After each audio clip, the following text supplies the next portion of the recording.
श्री परमात्मने नमः। ओम श्री गुरुभ्यो नमः। ओम श्री ऋषिभ्यो नमः। ओम श्री भवद्भ्यो नमः। ओम असतो मा सद्गमय तमसो मा ज्योतिर्गमय मृत्योर्मामृतंगमय। ओम सहना ववतो सहनौ भुनक्तो सह वीर्यं करवावहै तेजस्वी नावधीतमस्तु मा विद्विषावहै। ओम शांति शांति शांति। सर्वेभ्यो नमो नमः। देववाणी संस्कृतम ई गुरुकुलम यूट्यूब चैनल में आप सभी महानुभावों का हार्दिक अभिनंदन है। मित्रों,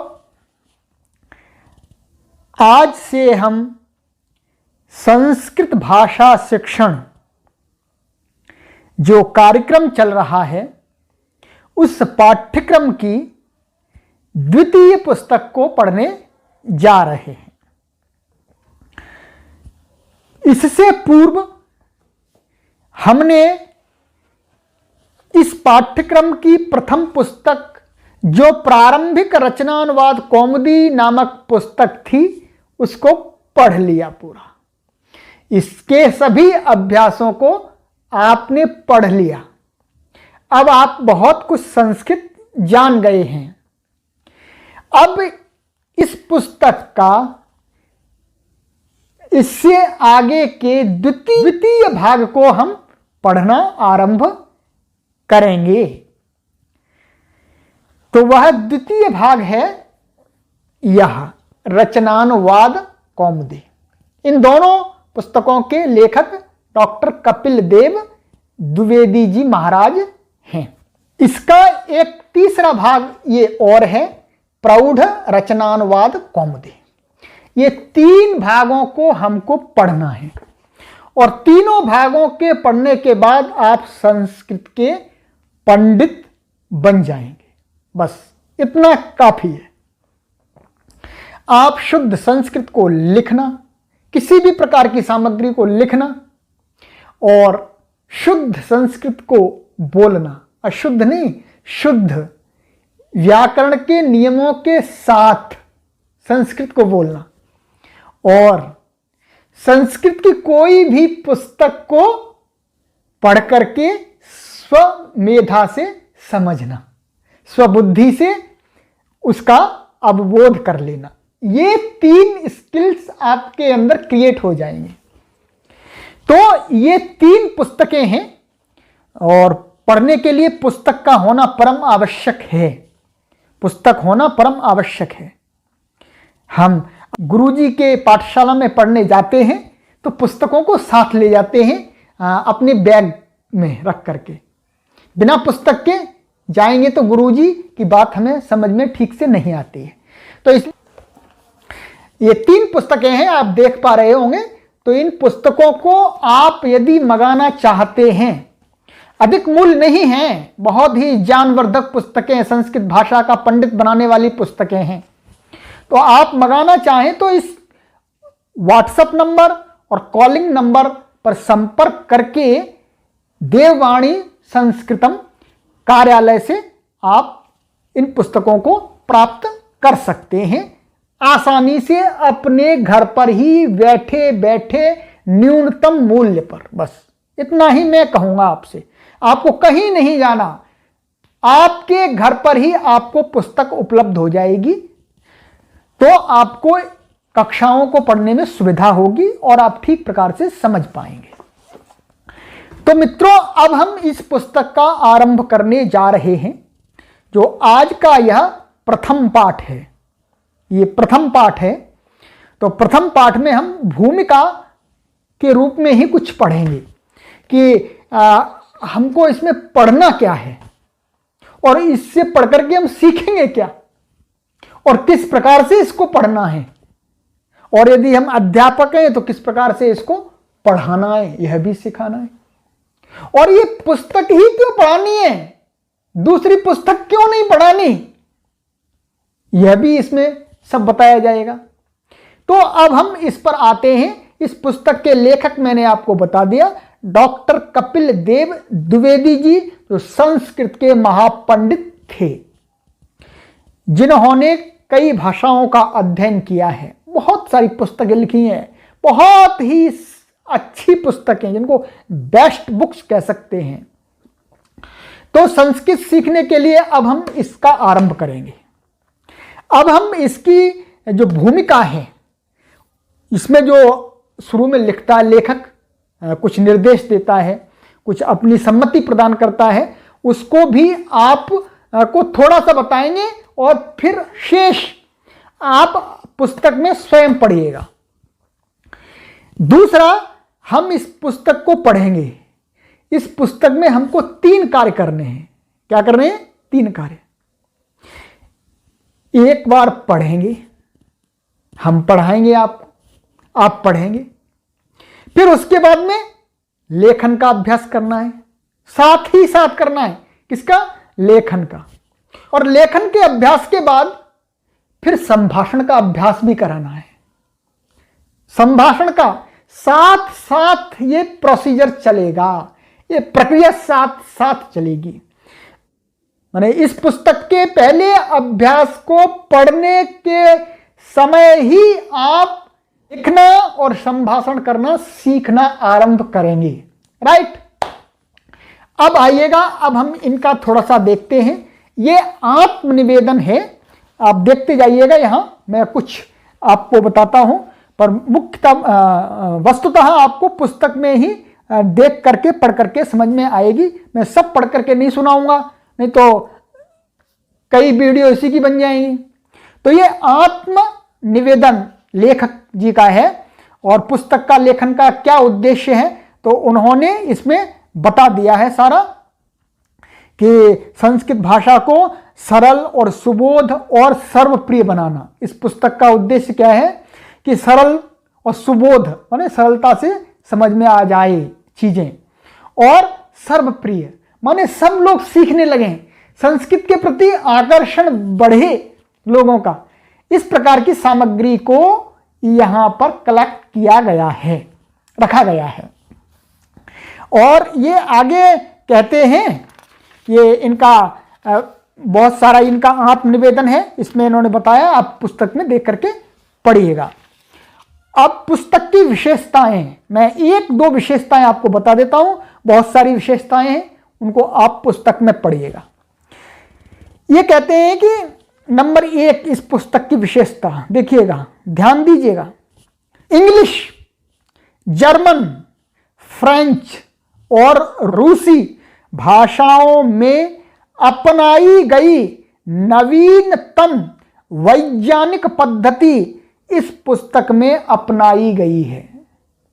यह विशेषता इस पुस्तक की सबसे बड़ी है कि जो उपलब्ध जो प्रक्रियाएं हैं वर्तमान में, वो प्रक्रिया इसमें अपनाई गई है। समझ गए अब आप इस पुस्तक को पढ़ने से आपको क्या लाभ होने वाला है। दूसरी, संस्कृत भाषा के ज्ञान के लिए अनिवार्य संपूर्ण व्याकरण, अनुवाद और अभ्यासों के द्वारा अति सरल और सुबोध रूप में समझाया गया है। जो आवश्यक नियम हैं, आवश्यक व्याकरण हैं, उसको ही बतलाया गया है, अनावश्यक चीजों को छोड़ दिया गया है, जिनका वर्तमान में प्रयोग नहीं है, ना के बराबर है अथवा है ही नहीं, उनको छोड़ दिया गया है। जो आवश्यक सामग्री है, आवश्यक व्याकरण के नियम हैं, उनको ही रखा गया है। ये दूसरी विशेषता है इनकी। और आगे आप पढ़िएगा कि 60 अभ्यासों में संपूर्ण आवश्यक व्याकरण समाप्त किया गया। 60 अभ्यासों में जितना आवश्यक व्याकरण हो चाहिए, हमें आवश्यक है, एमए तक, कहाँ तक? एमए की कक्षा तक, एमए तक नहीं, पीएचडी तक, वो सभी व्याकरण यहां पर इस पुस्तक के अंदर आपको पढ़ा दिया जाएगा। राइट। और आगे बहुत सारी बातें हैं, उनको आप ध्यान से पढ़िएगा। और आगे देखिएगा, अध्यापकों से इनका कहना है कि अध्यापक अपने विद्यार्थी को इस पुस्तक को किस प्रकार पढ़ाएं। तो ये कह रहे हैं कि अभ्यास में दिए शब्दकोश और व्याकरण के अंश को छात्रों को अच्छे प्रकार से स्पष्ट कर दें। वो मैं करूंगा, ये मेरा काम है जी, ये मेरा काम है, मैं करूंगा आपके लिए। और छात्रों को निर्देश दें कि वे उसको ठीक स्मरण कर लें, वो अच्छी प्रकार से स्मरण करें। तो ये इस प्रकार की अध्यापकों से इन्होंने निवेदन किया है, बताया है, निर्देश दिए हैं। तो उनको आप पुस्तक में पढ़िएगा। और विद्यार्थियों से भी निवेदन किया है, उनको विद्यार्थियों को पढ़ना है। थोड़ा सा मैं पढ़ के बता देता हूं विद्यार्थियों के लिए, मुख्य रूप से तो विद्यार्थियों के लिए है। तो देखिएगा, नंबर 1, संस्कृत भाषा को अति सरल, सुबोध और सुगम बनाने के लिए यह पुस्तक प्रस्तुत की गई है। सरल है, बात सरल है, उनका प्रयोजन उन्होंने बता दिया। अतः अदम्य उत्साह के साथ, उत्साह रखना है आपको,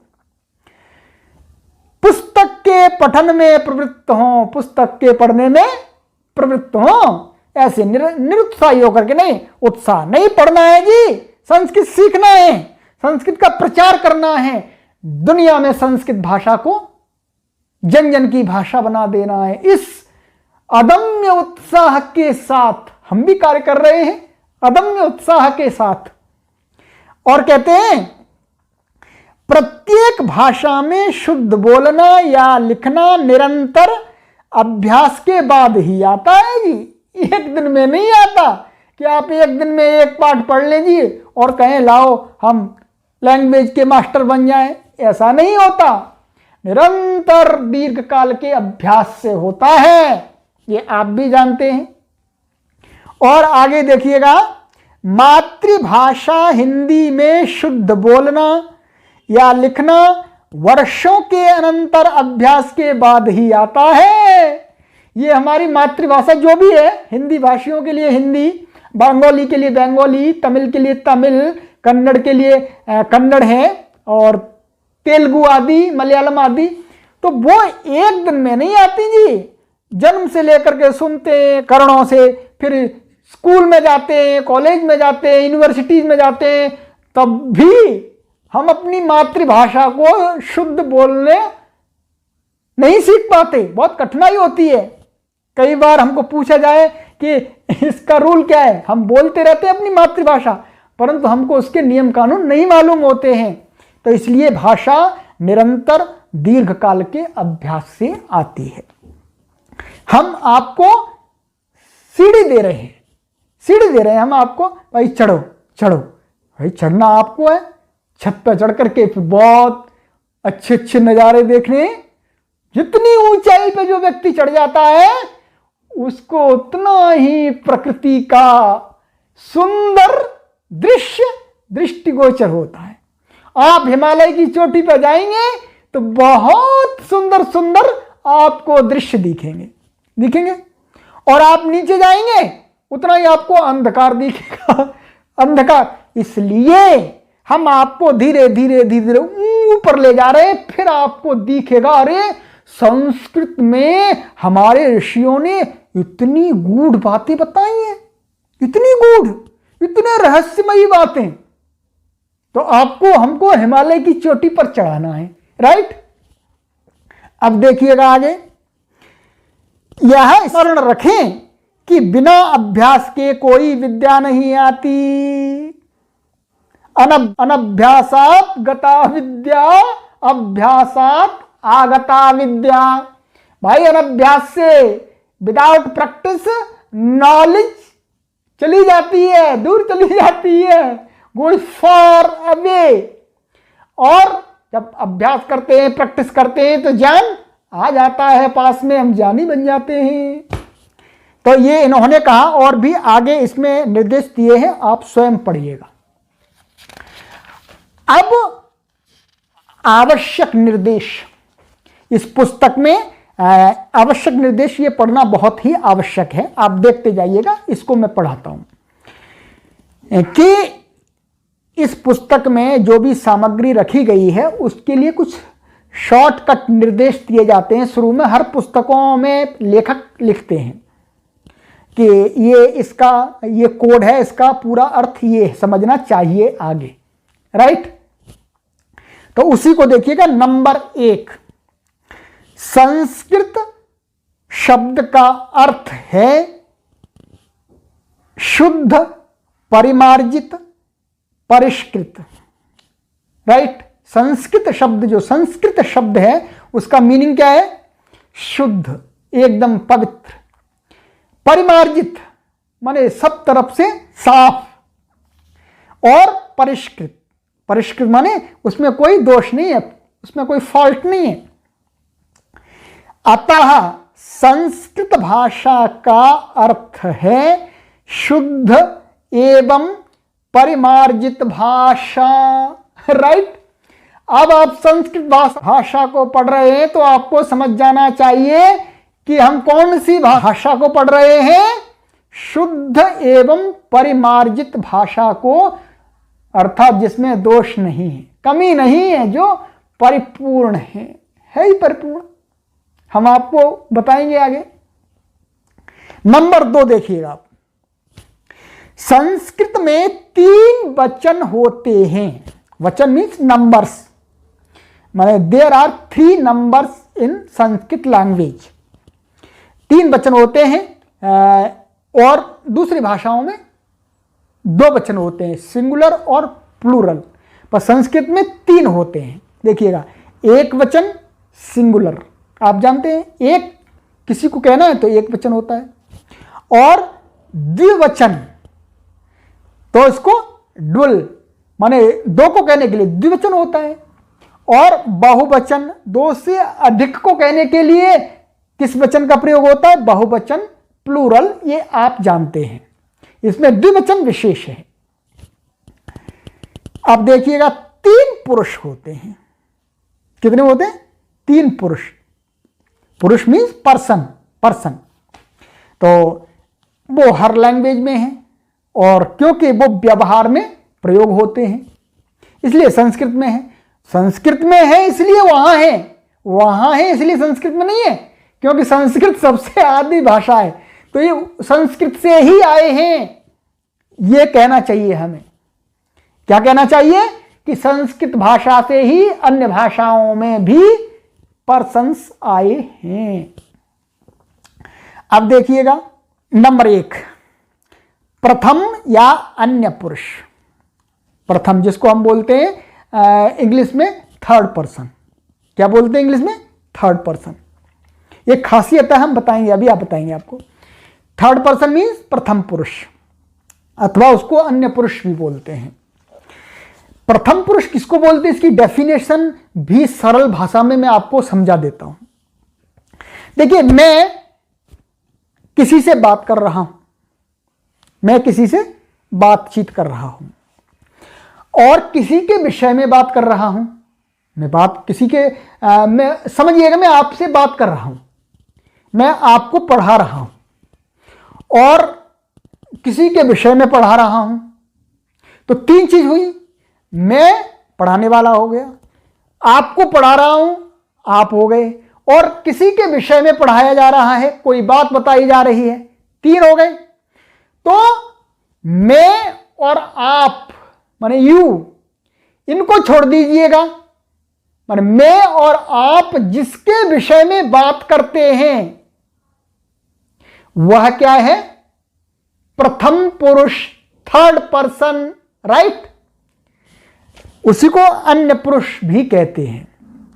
अब ये दूसरा कह रहे हैं मध्यम पुरुष, इंग्लिश में सेकंड पर्सन, राइट। मीन्स मैं आपसे बात कर रहा हूं, मैं आपसे, तो आप क्या हैं? मध्यम। आप मध्यम हैं, आप सेकंड पर्सन हैं, राइट। और मैं क्या हूं? कह रहे हैं उत्तम पुरुष।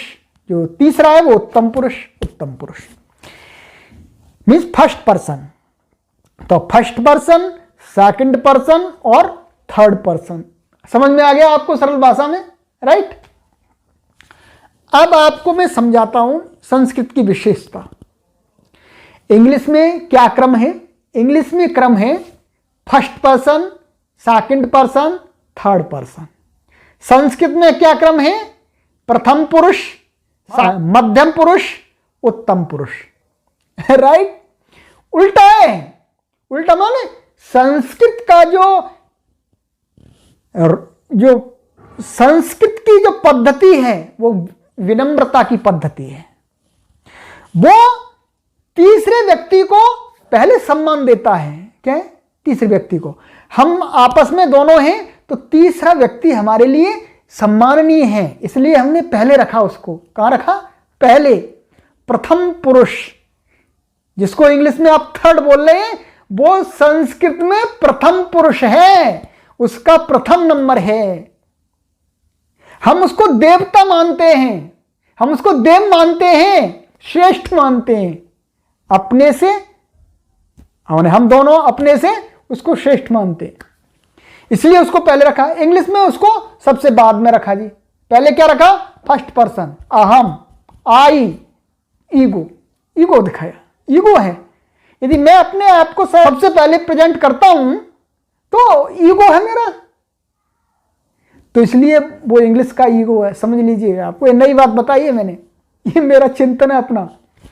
और सब फिर संस्कृत में सेकंड पर्सन, फिर जी अब भाई वो अन्य को हम प्रथम रख दिया जी, आप दूसरे स्थान पे हैं जी, और फिर लास्ट में रखा जी उत्तम पुरुष। मैं हूं फर्स्ट पर्सन, भाई मैं, हम लास्ट में हैं। और इंग्लिश में इसका उल्टा है, आप समझ रहे होंगे, first person, second person, third person. तो ये हमारी संस्कृत भाषा के निर्माताओं की सोच का एक बेस्ट एग्जाम्पल है कि हम संसार में किस प्रकार की जीवन शैली को जीने की कला सिखाते हैं। हम तीसरे व्यक्ति को सर्वोपरि मानते हैं, उनको सम्मान देते हैं, राइट। ये बात आपको ध्यान में रखनी है। संस्कृत भाषा को इसीलिए पढ़ना है। अब आइएगा आगे। कहते हैं कारक 6 होते हैं, ये हम आगे चर्चा करेंगे और ये सब आगे आएगा। कारक माने केस। और षष्ठी और संबोधन को लेकर के 8 कारक होते हैं। माने वास्तव में व्याकरण के अनुसार षष्ठी और संबोधन कारक नहीं होते हैं, परंतु हम प्रारंभ में विद्यार्थियों को ऐसे ही पढ़ाते हैं कि 8 कारक हैं, क्योंकि उनके लिए समझाना जटिल है। आगे आपको समझ में आ जाएगा। अब आइएगा नंबर 3 देखिएगा। संस्कृत में धातु के 10 लकार माने वृत्तियां होते हैं। ये लकार, लकार आपके लिए हो सकता है नया शब्द हो, तो लकार का यदि आपके सामने यह नया प्रयोग है तो आप लकार का अर्थ समझिएगा टेंस। इंग्लिश में टेंस जिसको कहते हैं वही यहां लकार है, राइट। प्रेजेंट, कॉन्टिन्यूस, ये सारे जो टेंस हैं वो टेंस ही लकार हैं। आगे सब हम आपको बतला देंगे। और कहते हैं ये 10 लकार इस पुस्तक में दिए गए हैं। ये 10 प्रकार की वृत्तियां जो लकार हैं, जो टेंस हैं, वो इस पुस्तक के अंतर्गत बताए गए हैं, पढ़ाए गए हैं। और कहते हैं नंबर 1 कौन सा लकार है? लट लकार। ये वर्तमान काल के लिए यूज होता है। नंबर 2 लोट, ये आज्ञा, ऑर्डर के लिए यूज होता है। नंबर 3 लिट, ये भविष्य काल के लिए, फ्यूचर के लिए प्रयोग होता है। नंबर 4 लंग, अनद्यतन भूत, जो आज का पास्ट नहीं है, आज से पहले का पास्ट है उसके लिए प्रयोग होता है। और नंबर 5 विधि लिंग, आज्ञा अथवा चाहिए अर्थ के लिए इसका यूज किया जाता है। नंबर 6 लिट, ये अनद्यतन परोक्ष भूत, ये हम आपको आगे पढ़ाएंगे, अभी केवल आप इतना ही समझिएगा बस। नंबर 7 लुट, अनद्यतन भविष्यत, जो आज का भविष्य नहीं है उसके लिए। और नंबर 8 आशीर्लिंग, ये आशीर्वाद देने के अर्थ में प्रयोग होता है। नंबर 9 लुंग, सामान्य भूत, ये सामान्य भूत के लिए आज का भूत कोई बीता हुआ जो भी आज कार्य हो गया है उसके लिए सामान्य भूत है।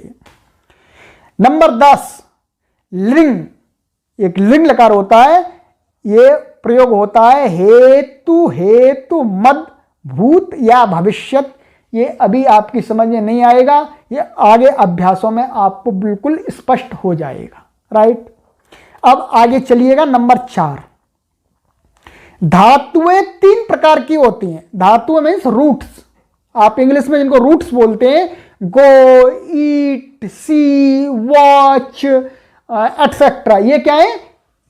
ऐसी ही संस्कृत में जो रूट्स हैं उनको क्या बोलते हैं? धातुएं।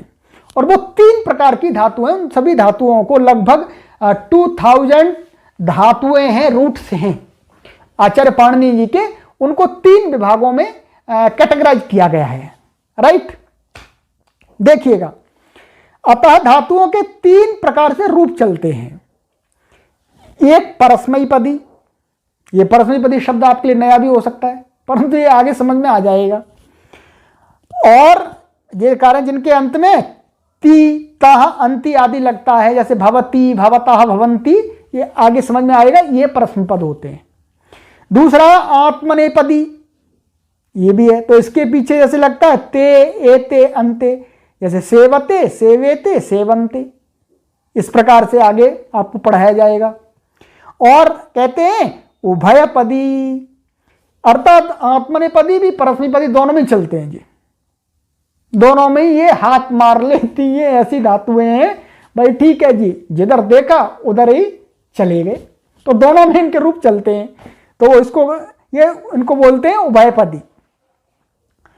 अब नंबर 5 देखिएगा। संस्कृत में 10 गण धातुओं के विभाग होते हैं। जो मैंने बताया आपको, आचार्य पाणिनि महाराज का जो धातु पाठ है उसमें 2000 के करीब धातुएं हैं, उनको अब 10 खंडों में बांट दिया। कैसे बांट दिया? 10 खंडों में। अभी जो 3 प्रकार बताए थे वो सभी धातुओं के प्रकार बताए, अब उन सभी प्रकार की जो 3 प्रकार की धातुएं हैं उनके 10 खंड कर दिए हैं। अर्थात प्रत्येक खंड में प्रत्येक प्रकार की धातु होगी, परस्मैपदी भी होगी, उभयपदी भी होगी और आत्मनेपदी भी होगी, तो 10 खंड कर दिए हैं, तो वही क्या है कहलाते हैं गण। तो इस प्रकार के 10 गण हैं। प्रत्येक धातु किसी एक गण में आती है, माने कोई भी एक धातु है वो एक ही गण में आएगी जी, 2 गण में नहीं आएगी कि इसी में पढ़ दिया जी, इसमें भी पढ़ दिया, इसमें भी पढ़ दिया, उसमें भी पढ़ दिया, उसमें भी पढ़ दिया, नहीं जी, एक जगह ही पढ़ते हैं। और देखिएगा, इसके लिए कोष्ठगत संकेत यहां आगे दिखा रहे हैं, कोष्ठक में संकेत दिए जाएंगे। तो भुआदि गण, नंबर 1 कौन सा गण है? भुआदि गण। नंबर 2 अदादि गण। नंबर 3 जुहोत्यादि गण। नंबर 4 दिवादि गण। नंबर 5 स्वादि गण। नंबर 6 तुदादि गण। नंबर 7 रुधादि गण। नंबर 8 तनादि गण। नंबर 9 क्रियादि गण। नंबर 10 चुरादि गण। बस अंत में चुरादि रख दिया जी, क्योंकि चोर लोग भी होते हैं, उनके लिए भी तो फिर शब्दों का प्रयोग करना है, तो इसलिए अंत में रखा चुरादि गण। तो अब आइएगा आगे, इन्होंने एक ये श्लोक बना दिया है, श्लोक को भी आप याद कर सकते हैं, इसमें सभी गणों के नाम आ गए हैं। मैं श्लोक आपको पढ़ के बतलाता हूं, आप याद कर लेंगे तो अच्छा, नहीं तो कोई भी इसकी आवश्यकता नहीं है। कहते हैं भ्वाद्यादि जुहोत्यादि इत्यादिर दिवादिः स्यादिरेव च तुदादिश्चरुधादिश्च तनादि क्रीचुरादयः। राइट, इसको श्लोक, इसमें 10 गणों के नाम आ गए हैं। अब आइएगा नंबर 6। कक्षा बड़ी हो रही है पर यह भूमिका है, हम भूमिका को आज पढ़ लेते हैं, फिर आगे पढ़ेंगे कक्षाओं को। इंग्लिश के टेंस लकार, मैंने अभी बताया था आपको कि लकारों को इंग्लिश में क्या बोलते हैं, टेंस। जो टेंस तो हम सभी जानते हैं, टेंस सब पढ़ते हैं। तो टेंस को ही संस्कृत में क्या कहा जाता है, लकार। तो कह रहे हैं इंग्लिश के टेंस का अनुवाद कोष्ठक में दी विधि से कीजिएगा। आगे बता रहे हैं जो लकार हैं, इंग्लिश ग्रामर हम सभी लोग जानते हैं, तो उसके थ्रू यदि हम समझेंगे तो सरलता होगी, इसलिए इन्होंने बहुत अच्छा यह बता दिया कि कौन सा लकार इंग्लिश के कौन से टेंस के अर्थ में प्रयोग होता है। तो देखिएगा, नंबर 1 प्रेजेंट इंडेफिनिट, ये टेंस एक, तो उसके लिए लट लकार का प्रयोग करते हैं हम। नंबर 2 प्रेजेंट कॉन्टिन्यूस टेंस, इसके लिए हम क्या करते हैं, लट या धातु से क्षत्रि प्रत्यय प्लस अस और लट लकार, ये आगे सब हमको पढ़ेंगे, आगे इसको हम आगे पढ़ेंगे सब, तब समझ में आएगा, अभी संक्षिप्त है। नंबर 3 प्रेजेंट परफेक्ट, इसके लिए हम प्रयोग करते हैं लंग या धातु से त प्रत्यय प्लस अस धातु का लट लकार, बस इतना ही समझिएगा, काफी है। और नंबर 4 प्रेजेंट परफेक्ट कॉन्टिन्यूस के लिए हम प्रयोग करते हैं नंबर 2 के तुल्य। नंबर 2 के तुल्य क्या था, ये लट धातु से क्षत्रि प्रत्यय और अस धातु का रूप प्रयोग करते हैं। और नंबर 5 देखिएगा पास्ट इंडेफिनिट, इसके लिए हम लंग लकार का प्रयोग करते हैं।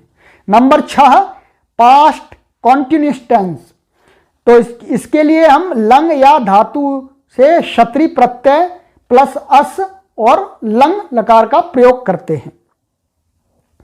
नंबर 7 पास्ट परफेक्ट, इसके लिए हम प्रयोग करते हैं लंग लकार या धातु से त प्रत्यय और अस धातु का लंग लकार। Number 8 past perfect continuous tense, इसके लिए 6 के तुल्य, जो अभी 6 में बताया आपको, लंग या धातु से क्षत्रि प्रत्यय प्लस अस और लंग लकार, वो वाला हम प्रयोग करते हैं। और नंबर 9 फ्यूचर इंडेफिनिट टेंस, इसके लिए क्या करते हैं, संस्कृत में लिट लकार। और नंबर 10 फ्यूचर कॉन्टिन्यूस टेंस, माने इसके लिए क्या करते हैं, लिट या धातु से स्या और क्षत्रि प्लस अस और लिट लकार, इसका प्रयोग करते हैं। और नंबर 11 इंग्लिश के ना, इंग्लिश के 12 भेद होते हैं, संस्कृत के 10 भेद हैं, इंग्लिश के 12 भेद हैं, आप जानते हैं, सबके 4 हैं, प्रेजेंट पास्ट फ्यूचर, राइट। तो 12 हो गए, उन्हीं को बता रहे हैं, उन 12 को कैसे कवर करना है आपको। कह रहे हैं फ्यूचर परफेक्ट में क्या करते हैं, धातु से क्त प्रत्यय प्लस अस धातु और लिट लकार लगा देते हैं। और नंबर 12 फ्यूचर परफेक्ट कॉन्टिन्यूस, कहते हैं इसके 10 के तुल्य, जो 10 में बताया था आपको, लिट लकार या धातु से स्या और क्षत्रि प्लस अस और लिट लकार लगा करके, ये बहुत सामान्य, आपको यदि इसमें 0% भी बात समझ में नहीं आती है तो भी आपको चिंता करने की आवश्यकता नहीं है, यू डोंट वरी, राइट।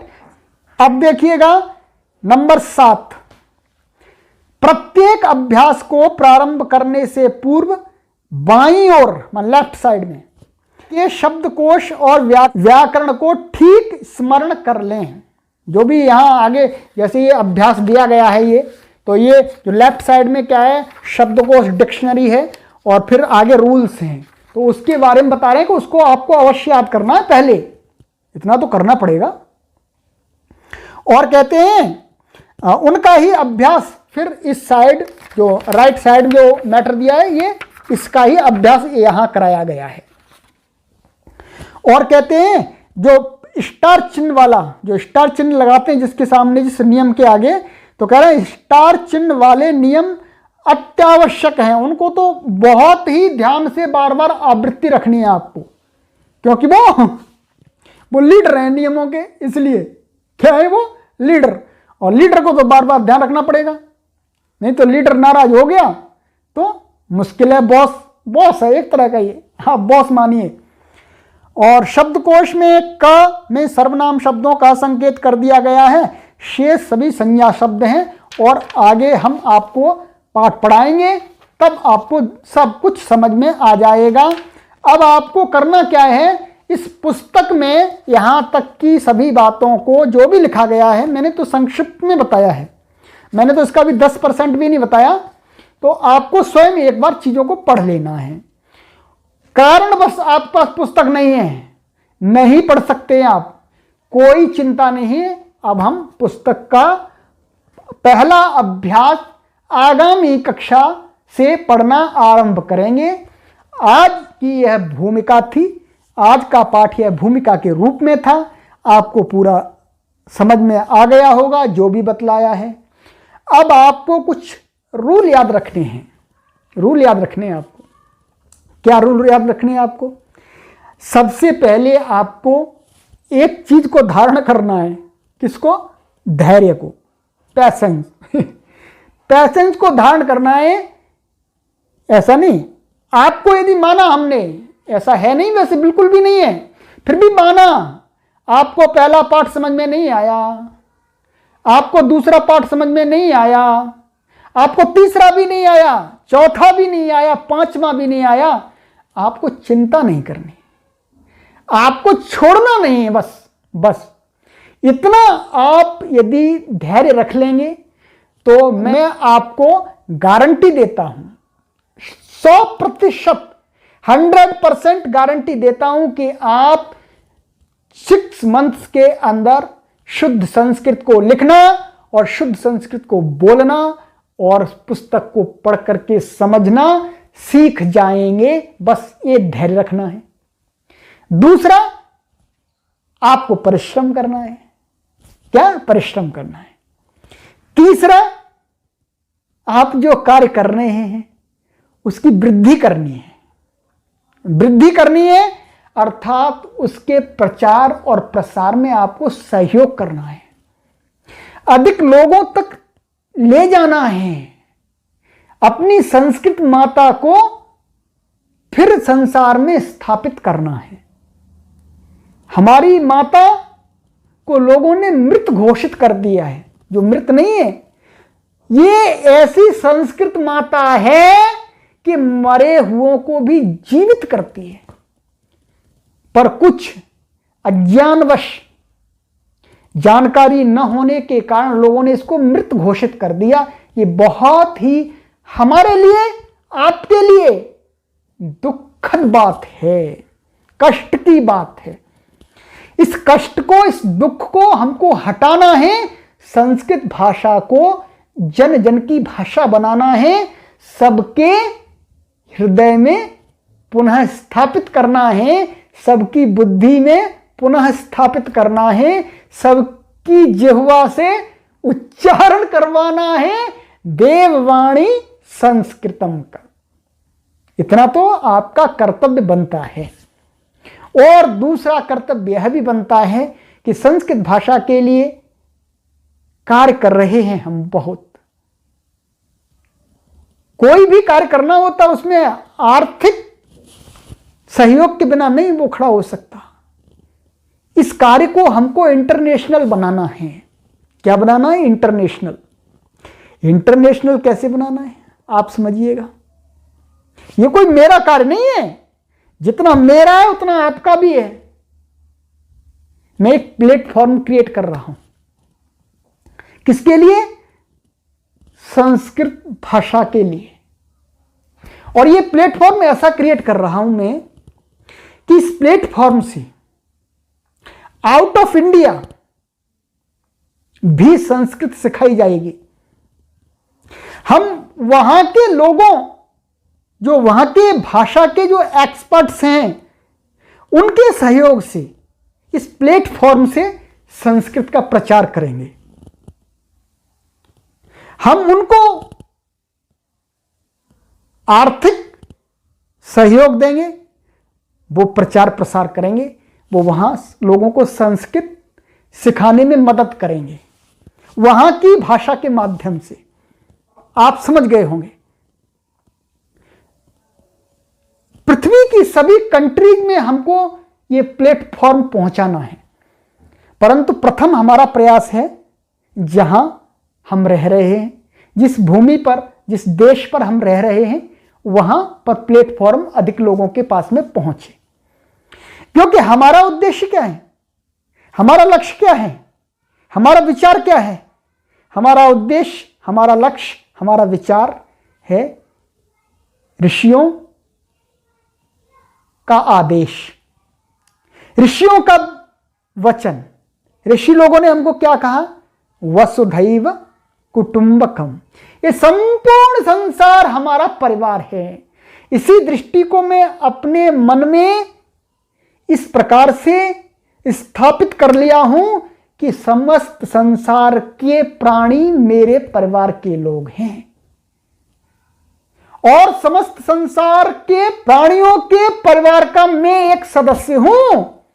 ये संपूर्ण मेरा परिवार है। आप मेरे लिए अजनबी नहीं है, आप मेरे अपने लोग हैं, आप मेरे अपने भाई बंधु बहन हैं। ये हमको इस संस्कृत भाषा से संसार में मानवता का संदेश देना है, शांति की स्थापना करनी है। हमारे ऋषियों ने तप किया है, तो इसीलिए तप किया है कि संसार के लोग सुखी रहें, इस संसार को ही स्वर्ग बना लें, कहीं ऊपर स्वर्ग की खोज ना करें, ये इसी को स्वर्ग बनाएं और यहीं पर सुख और आनंद पूर्वक जीवन व्यतीत करें। यही ध्येय होना चाहिए। आपका भी यही ध्येय है। हमको छोटे छोटे ध्येय में नहीं फंसना, हमको समस्त मानव जाति के कल्याण के लिए कार्य करना है। किसी एक देश और एक समुदाय विशेष के लिए नहीं करना।